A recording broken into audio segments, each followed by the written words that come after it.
Family law quiz number 3, number 23, 826. To which, if any, of the following is the respondent in a family offense entitled to?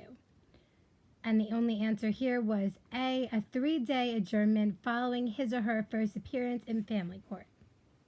24, 847. Should a respondent violate an order of protection by committing an assault, attempted assault, or other family offense, such acts shall, and then the answer is all three of them, and it's form the basis for a new petition, form the basis for a violation petition, and form the basis for filing of an accusatory instrument in criminal court.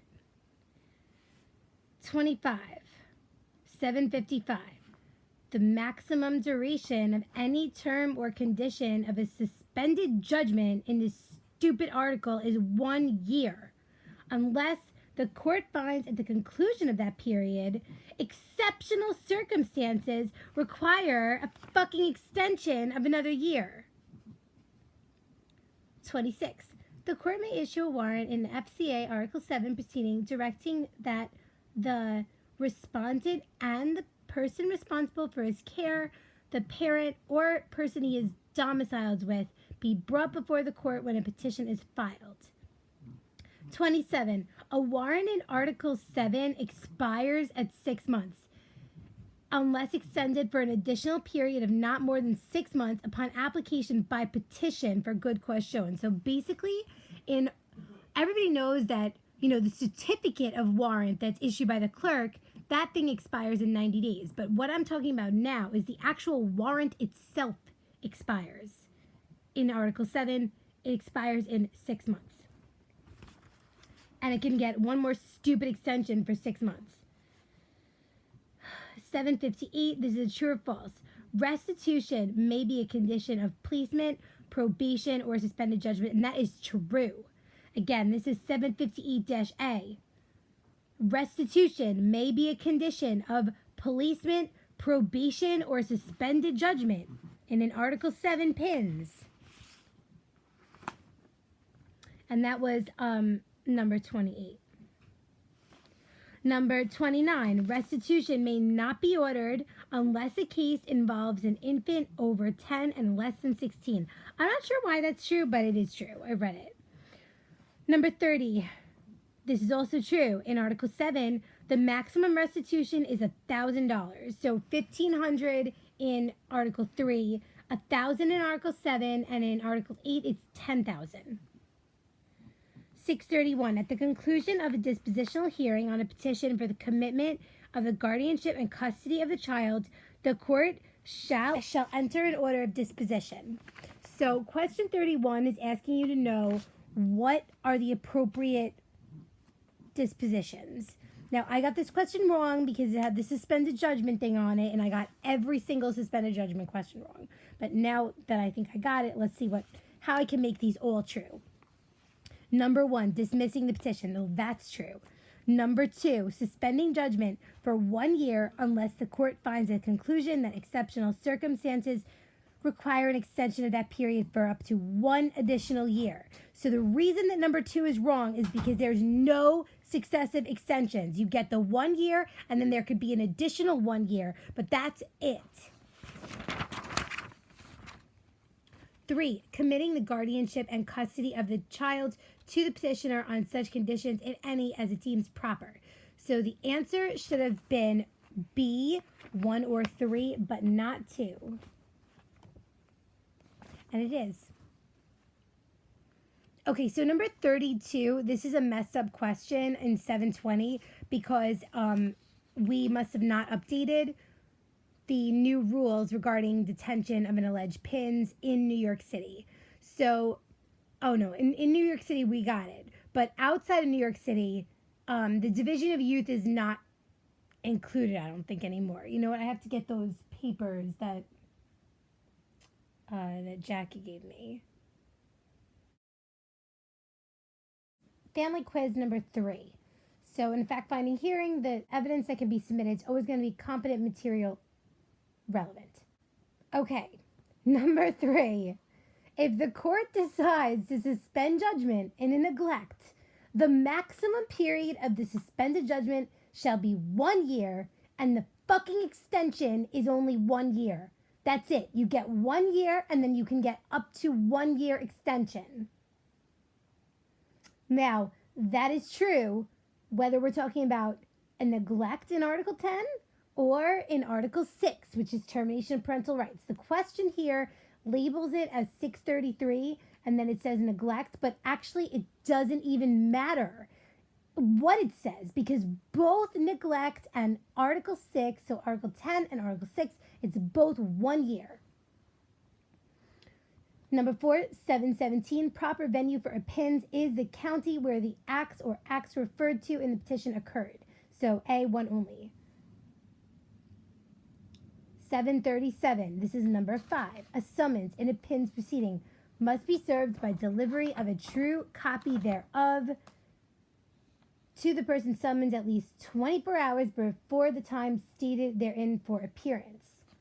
If so requested by one acting on behalf of the respondent or by a parent, the court shall not proceed with the hearing or proceeding earlier than 3 days after such service.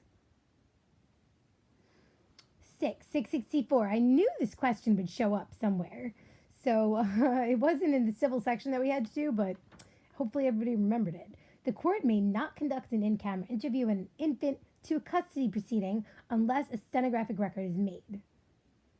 7. The family court has original and concurrent jurisdiction with the surrogate's court over adoption proceedings. Again, the family court has original concurrent jurisdiction with the surrogate's court over adoption proceedings. Number 8, 617.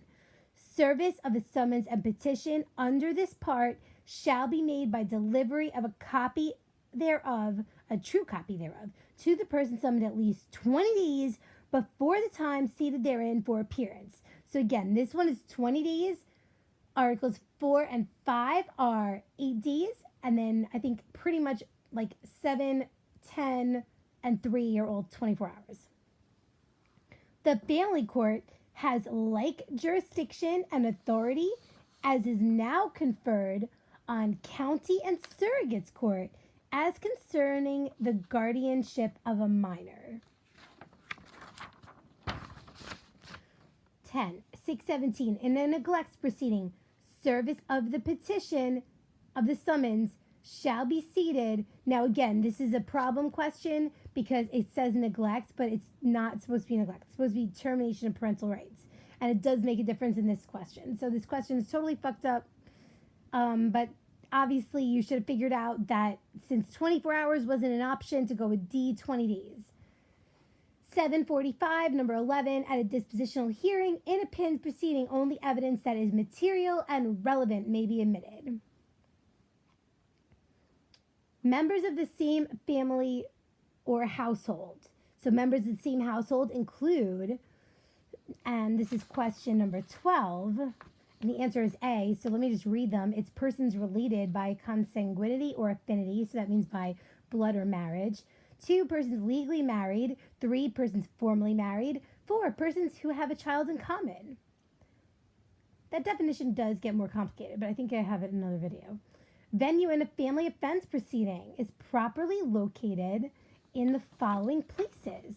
So now, even though this is seems like sometimes it's a quasi-criminal thing, it's really civil in nature, and that's, you'll see in number 13 when you answer this question, it's the venue is where the county where the acts occurred, county in which the, quote, household is located, or 3, county in which the petitioner and or respondent resides.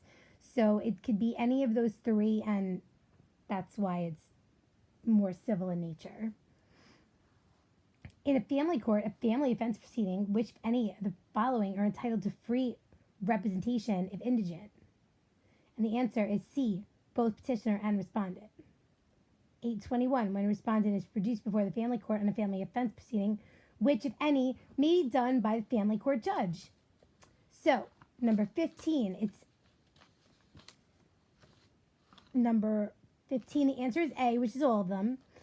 release the respondent on his own recognizance, direct the respondent to post bail, or issue a commitment order directing the respondent be remanded until bail is posted. 723. After taking into custody a person alleged to be subject to FCA Article 7, a private person must take the person without... Oh, yeah. So this question is also screwed up. This is number 16.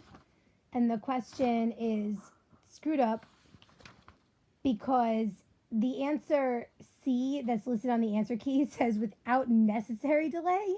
And that's obviously wrong.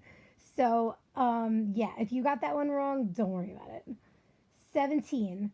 744, true or false? True.